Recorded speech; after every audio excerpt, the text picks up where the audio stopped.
یہاں پہ یہ ہو رہا ہے کہ ایک ستارہ اپنا نیچرل جو اس کا ایوولوشن پروسیس ہے، تو مثال کے طور پہ جیسے سورج کا ہمیں پتا ہے کہ اس نے پھیل کے ایک ریڈ جائنٹ بن جانا ہے، تو یہی پروسیس ہو رہا ہے ان ان بائنریز. آدھے سے زیادہ ستارے جو ہیں ہماری کائنات میں یا ہماری اپنی کہکشاں میں تو ہمیں پتہ ہے، لیکن ہم ایسٹیمیٹ لگاتے ہیں کہ پوری کائنات میں بھی آدھے سے زیادہ ستارے بائنری ہوتے ہیں. تو ہمارا جو سورج ہے بلکہ بیچارہ وہ ایک سولو ستارہ ہے، وہ زیادہ انیوژول چیز ہے. پہ جس ریجن میں یہ مرجر ہوا تھا، تو یہ وہاں پر واقع ہے جہاں پر نئے ستارے بن رہے ہیں. تو وہ ایک ٹیکنیکل اصطلاح ہے جس کو ہم کہتے ہیں او بی ایسوسیشن. یہ لوگوں کو وہ پتہ ہے 3 باڈی پرابلم، وہ جو ہے کتاب اور مووی سیریز کی وجہ سے، تو یہ 3 وہ جو باڈیز ہیں وہ اس میں پرٹربیشنز کا مسئلہ ہو جاتا ہے. اب وہ پھیلنے کی وجہ سے ایک طرح سے ہو یہ رہا ہے کہ جو ایٹماسفیئر ہے وہ پھیلتا جا رہا ہے اس تارے کا، اور اس ایٹماسفیئر کے اندر ایک اور ستارہ آ رہا ہے.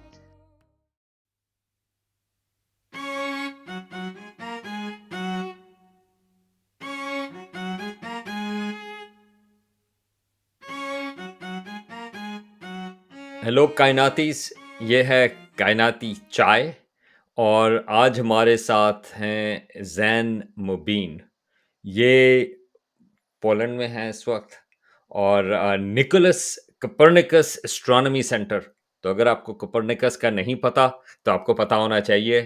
یہ جو ہمارا جو سورج جو ہے، اگر آپ کو پتہ ہو کہ ہم زمین اس کے گرد گھوم رہی ہے، تو اس کا بہت بڑا کمال جو ہے وہ نکولس کپرنیکس کا ہے. تو وہ پولش اسٹرانومر تھے، تو یہ وہاں پر موجود ہیں. یہ اسٹرانومی کی پی ایچ ڈی کر رہے ہیں.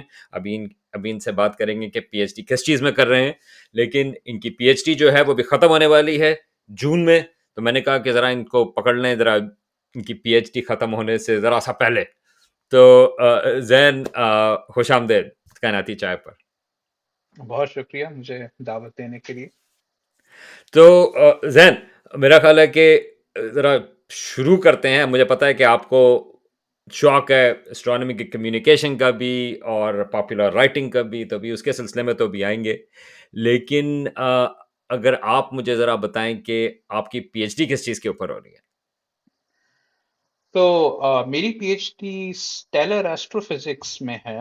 اسٹیلر ایسٹرو فزکس، اب ایسٹرو فزکس ایک عمومی ٹرم ہے، اس میں بہت کچھ آتا ہے. تو عام طور پہ لوگوں کو پتا ہوتا ہے کہ اچھا بلیک ہولز اور وائٹ ڈوارفس اور نیوٹران سٹارز.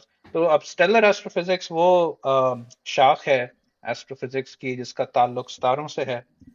اب ستارے بھی سارے ایک جیسے نہیں ہوتے، اس میں بھی کئی، آپ کہہ سکتے ہیں کئی اقسام ہیں. آپ کے پاس جائنٹ سٹارز ہیں اور عام سورج جیسے ستارے ہیں اور ڈوارف سٹارز ہیں.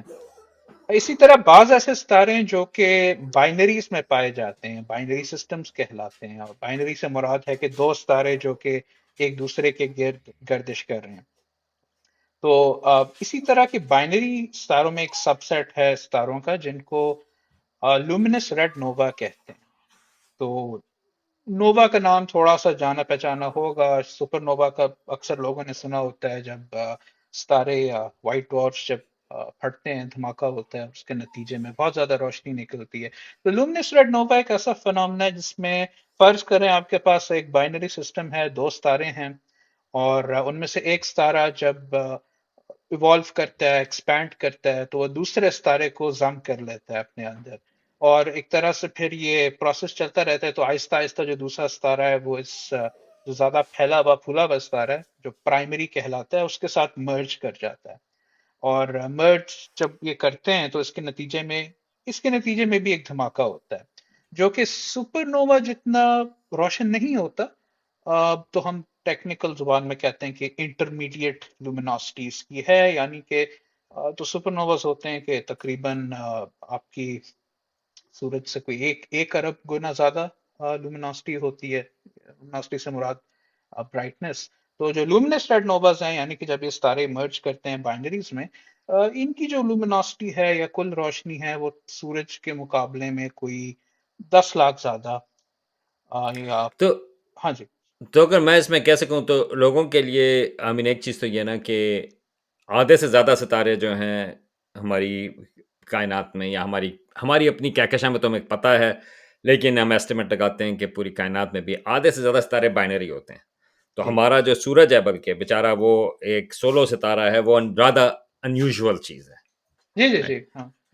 اور وہ الگ اور بات ہے کہ اس میں کچھ بحث ہے کہ شاید پہلے کوئی بائنری کمپینین تھا اور کسی اور انٹریکشن سے وہ نکل گیا ہو، لیکن ہاں ایز لیکن آف ناؤ. اور بائنری کی وجہ سے جو ہے، کیونکہ اگر وہ ان کا مٹیریل اگر وہ آس پاس سے تھوڑا قریب ہو یا کوئی ایسی چیز ہو تو مٹیریل ایکسچینج ہو سکتا ہے. آئی تھنک اس کے پاس آپ بات کریں نا کہ جی جی مٹیریل ایک ایگزیکٹلی. ستارے سے دوسرے ستارے پر.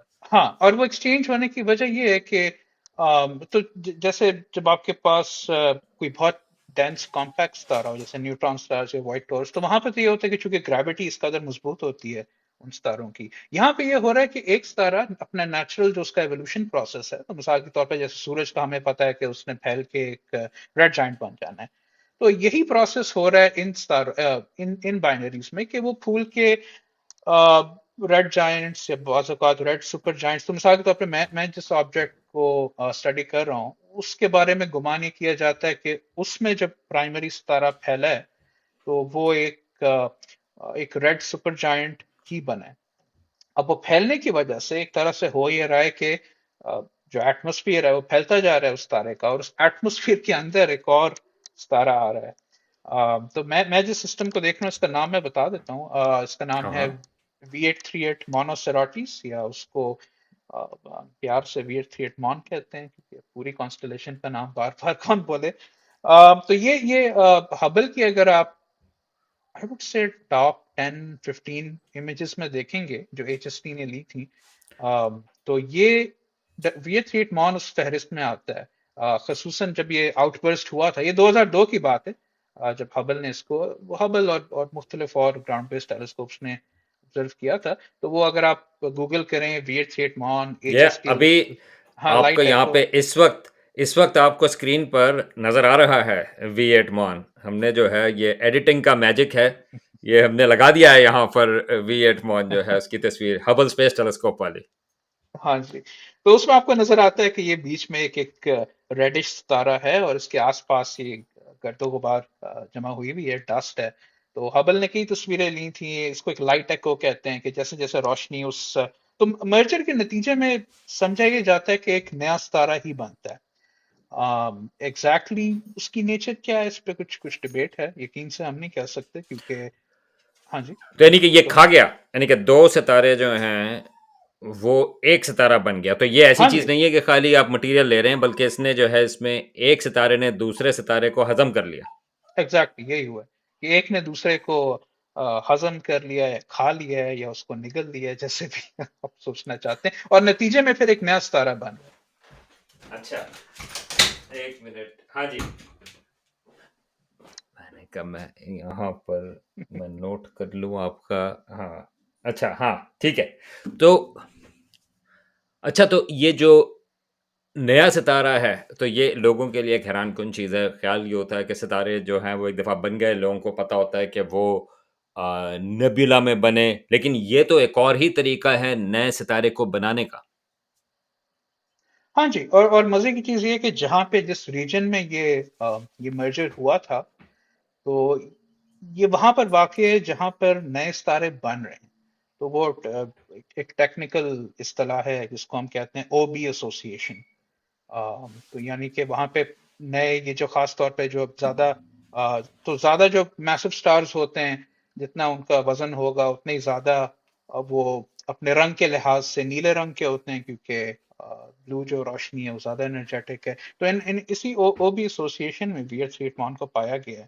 اور جو سسٹم ہے، ایک اور میں چیز بتا دوں، گو کہ وہ بائنری مرج کیا ہے، لیکن اسی بائنری کا ایک ڈسٹنٹ کچھ اس سے فاصلے دور ایک اور ستارہ موجود ہے. تو وہ ٹیکنیکلی ایک ٹرپل سسٹم میں یہ ہوا ہے. تو وہ بھی ایک اپنے لحاظ سے اہم سمجھا جاتا ہے، کیونکہ ٹرپل سسٹم میں آپ کو پتا ہے کہ وہ اور قسم کے افیکٹس ہوتے ہیں. جو تیسرا کمپینین ہوتا ہے وہ کچھ عجیب و غریب قسم کی پرٹربیشنز کرا سکتا ہے. مطلب پرٹربیشن سے مراد ہے کہ اور قسم کے موشنز کروا سکتا ہے.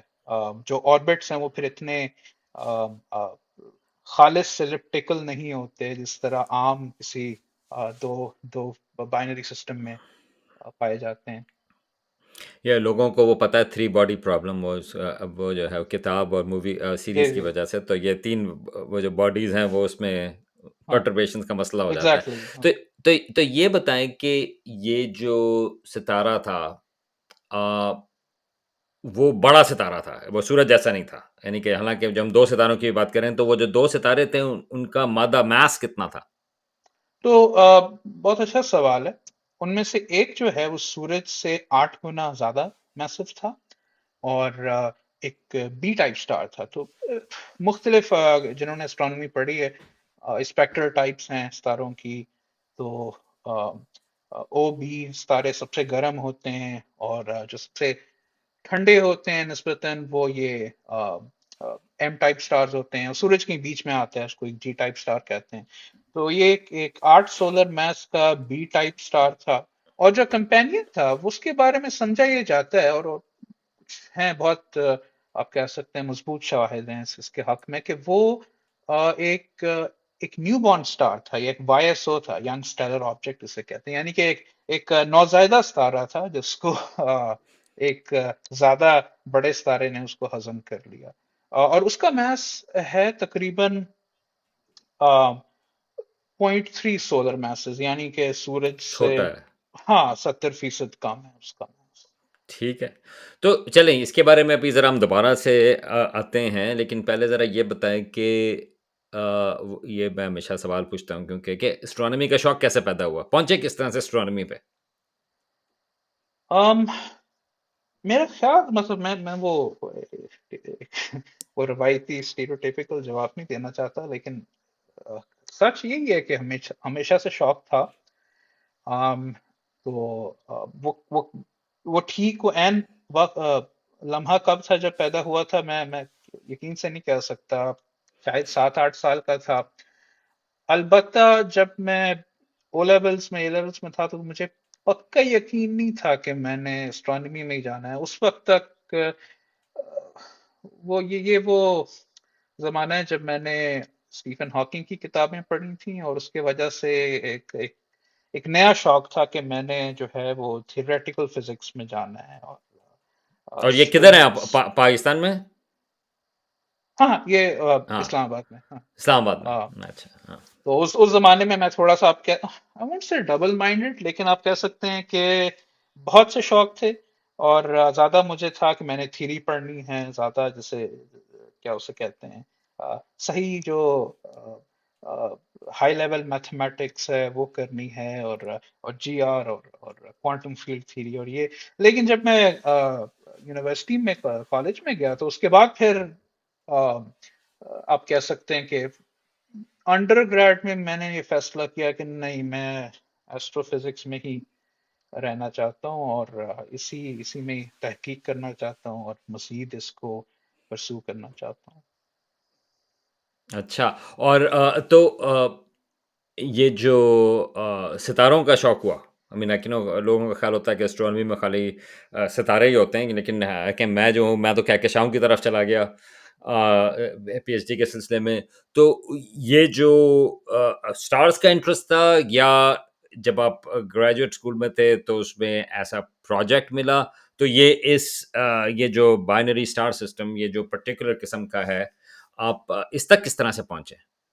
یہ بڑا اچھا سوال ہے. شروع میں میرا کوئی ارادہ نہیں تھا.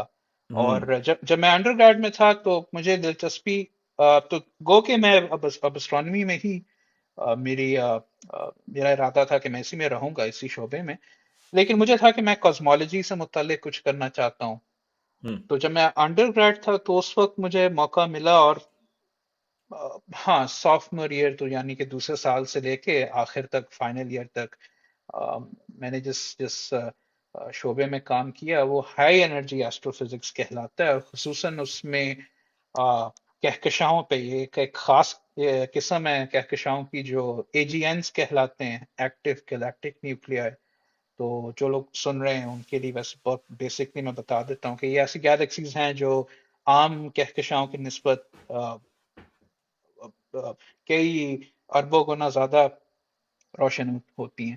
تو اور انہی میں ایک سب کیٹیگری ہے. اب لوگ سوچ رہے ہوں گے یار یہ کیا ہے کہ کہکشاؤں کی بھی اقسام ہیں اور اس قسم کی بھی اور مزید اقسام ہیں.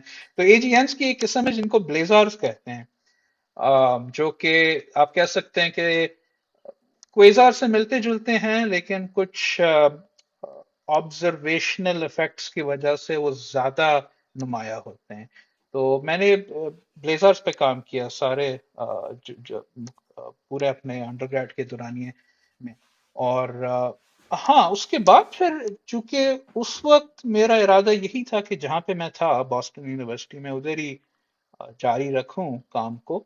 تو پھر میں نے سوچا کہ اچھا نہیں، میں نے AGNs کے ساتھ کافی وقت گزار لیا ہے، کیوں نہ کچھ اور کیا جائے.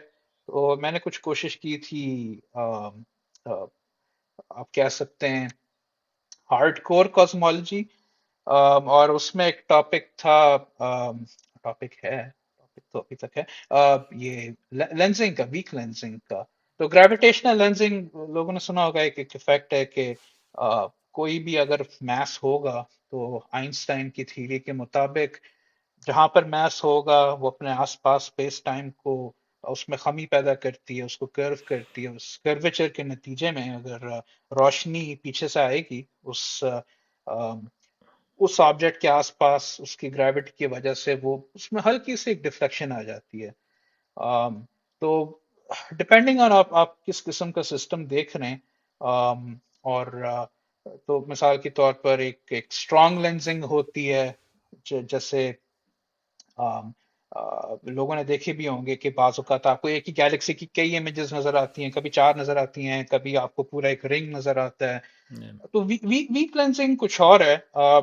ویک لینسنگ ہے کہ آپ کہہ سکتے ہیں اسٹرانگ لینسنگ سے آم، کئی گنا، مطلب کئی کئی درجوں کم افیکٹ ہوتا ہے. اور تو وہ ویک لینسنگ کا ایک پروجیکٹ تھا جو کہ اس طرح نہیں کیا جس طرح میں نے سوچا تھا. تو پھر اس کے بعد میں نے تھوڑی سوچ بچار کی کہ اب کیا کرنا چاہیے. تو میں نے کہا کہ چلیں اب let's try something else. تو اس وقت ویسے ہی ایک شوق تھا کہ میں کوئی کسی ایسی چیز پہ تحقیق کرنا چاہتا ہوں جو ٹرانزینٹ ہے، یعنی کہ اس میں آ، آ، بہت ہی مطلب تھوڑے سے دورانیے میں بہت زیادہ تبدیلی آتی ہے، یا کوئی ایسی چیز جو کہ ذرا ایوالو کر رہی ہے. تھوڑا سا ایک یہ بھی تھا اس وقت، میں یہ بھی سوچ رہا تھا کہ دوبارہ سے AGNs کر لیتے ہیں. تو یہ پھر ایک پروجیکٹ ملا لومینس ریڈ نووا کا، اور وہ ایک طرح سے نام بڑا اس کا پرکشش تھا کہ یار یہ کیا ہے، اسٹیلر مرجرز. اور تو میں بڑا آپ کہہ سکتے ہیں متاثر ہوا، اور مجھے ایک تجسس پیدا ہوا کہ یار یہ کوئی نئی چیز ہے، اس کو پرسو کرتے ہیں. اور انتہائی نیش فیلڈ ہے، کیونکہ بہت مطلب میں اپنے ہاتھوں پہ گن سکتا ہوں جو چند لوگ اس پہ کام کرتے ہیں. جو کہ ٹو بی آنےسٹ مجھے وہ ایک وہ چینج اچھی لگی تھی، کیونکہ AGNs میں بہت زیادہ لوگ ہیں، بہت زیادہ سخت مقابلہ ہے کاسمالوجی میں بھی. تو وہ تھوڑا سا ایک آپ کہہ سکتے ہیں ماحول بھی تبدیل ہو گیا کہ میں اور میرے سپروائزر اور یہ چند اور لوگ یہاں پولینڈ میں اور باقی یورپ میں، اور ہاں موسٹلی یورپ میں ہی جو کہ اس پہ کام کر رہے ہیں. تو ان نٹ شیل یہی یہ ایک اور یہ ایک انٹرسٹنگ چیز ہے کہ آپ نے جو جس چیز جی کا ذکر کیا کہ لوگوں کا خیال ہوتا ہے، جو کہ آئی مین موسٹ کیسز وہ صحیح بھی ہے کہ اسٹرانومی میں جو ٹائم فریمز ہیں، ٹائم سکیلز ہیں چینج کے، وہ اربوں سالوں میں ہوتے ہیں، یا ملین سالوں میں ہوتے ہیں، یا لاکھوں سالوں میں ہوتے ہیں. لیکن کچھ ایسے بھی چیزیں ہوتی ہیں، فزیکل فنامنا ہیں، جیسے آپ جس کے اوپر کام کر رہے ہیں، جو کہ ایکچولی آپ کچھ مہینوں سالوں میں، سرٹنلی مہینوں میں آپ جو ہے ان کی چینج جو ہے وہ آپ دیکھ سکتے ہیں. اور وہ Hubble space telescope multiple observations جو ہیں وہ آپ کو دکھا سکتی ہیں کس طرح سے چیزیں چینج ہوئیں. تو دیٹس ایکچولی انٹرسٹنگ کہ آپ چھوٹے ٹائم اسکیل کے اوپر بھی آپ چیزوں کو آبزرو کر سکتے ہیں. جی جی ایسے ہی ہے. حالانکہ لومینس ریڈ نووا پھر تھوڑا سا یہ کہ بعد از آؤٹ برسٹ کے ان کا بیہیویئر ذرا پریڈکٹیبل ہے، کیونکہ ایک دفعہ آؤٹ برسٹ ہو گیا ہے، وہ روشنی ساری نکل گئی ہے، تو اب ایک ہی چیز ہو سکتی ہے کہ آہستہ آہستہ کمی آئے گی. لیکن جیسے ویئر 38 کے کیس میں ہم نے دیکھا ہے کہ پچھلے 10 سال میں دوبارہ سے اس کی روشنی بڑھ رہی ہے. لیکن میں بات یہ کرنے لگا تھا کہ جیسے دوبارہ اگر AGNs کی طرف ہم جائیں تو بلیزرز بہت ہی عجیب قسم ہے، کیونکہ وہاں پہ جو ٹائم سکیل ہے ویریبلٹی کی، وہ چند دنوں، چند گھنٹوں، بعض اوقات چند منٹ بھی ہو سکتا ہے. اور زیادہ سے زیادہ ہاں کچھ ایسے ایجنٹس تھے جو کہ سالوں گزر جاتے تھے، اور کوئی آپ کو آ، ذرا سے بھی کوئی ہلچل نہیں ان میں مچتی تھی. تو یہ بلیزر خاص ایک ایسے آبجیکٹ ہیں، اور اس وجہ سے وہ ان کو سمجھنا، ان کا تجزیہ کرنا وہ زیادہ کمپلیکیٹڈ ہو جاتا تھا کہ یار یہ کیا ہو رہا ہے. تو کیونکہ اس وہ کے بلیک ہولز، سپر میسو بلیک ہولز ہیں، ایگزیکٹلی. ان کے کیا کھاتے ہیں وہ، کیا ان کا ان کے اوپر چیزیں کوئی گرتی ہیں تو اس کے اوپر کیا ہوتا ہے، تو وہ اس کی چیز کس ہے ریٹ سے بلیزارڈز وہ میں. کھا رہے رائٹ ہیں وہ بھی رائٹ آ، رائٹ رائٹ. ایسے ہی ہے. اچھا یہ بتائیں کہ آپ کو آپ آرٹیکلس بھی لکھتے ہیں، میں نے آپ کے پڑھے، خاص طور سے ایکسپریس ٹریبیون میں. آپ انگریزی میں آپ کے اسٹرانومی کے، پاپولر اسٹرانومی کے آرٹیکلز آتے ہیں. تو اس کا کیسے شوق ہوا پاپولر رائٹنگ کا، اور اس کے سلسلے میں کس طرح سے آپ سوچتے ہیں؟ ام ہاں یہ اب شوق ہے جو میں نہیں کہہ سکتا کہ شروع سے تھا، یا کم از کم میں سوچ تو نہیں رہا تھا اس بارے میں بہت پہلے. آم، اور بچپن میں بھی ایسا نہیں ہے کہ وہ بعض اوقات وہ خیر سارے سارے بچے کرتے ہیں، کچھ نہ کچھ لکھتے ہیں اور وہ بس ایسے ہی ہوتا ہے، پڑھنے کے قابل نہیں ہوتا. اور اگر آپ اس عمر میں پڑھتے ہو کہتے ہو یار یہ کیا تھا. آم، تو 4 سال پہلے، ہاں 21 میں نے شاید لکھا تھا، اور وہ ویسے ہی ایک آئیڈیا تھا کہ تھوڑا سا آم، اس وقت کچھ فلسفہ یہ تھا کہ بہت سے لوگ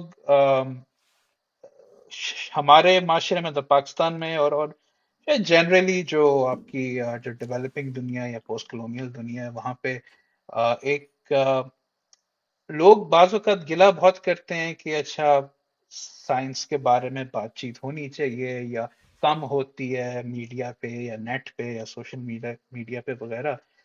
تو اس وقت ذہن میں کچھ یہ تھا کہ مطلب چلو ٹھیک ہے. اب بعض اوقات میں آپ ایڈ پر تو خیر اب تو بالکل چھوڑ دی ہے کیونکہ مجھے کوئی خاص وقت کا ضیاع ہی لگتا ہے. لیکن جب جب پڑھتا تھا تو بڑی دفعہ آپ کو ایسے لوگ ملتے تھے وہ پیسو اگریسو ہو کے لکھ رہے ہوتے تھے کہ یہاں پہ کوئی کوئی سائنس کی بات نہیں کرتا اور ایسا ہے ویسا ہے. اور بعض اوقات وہ ہوتے بھی بیوروکریٹس تھے جو کہ انٹرسٹنگ کنسٹیچوئنسی ہے کہ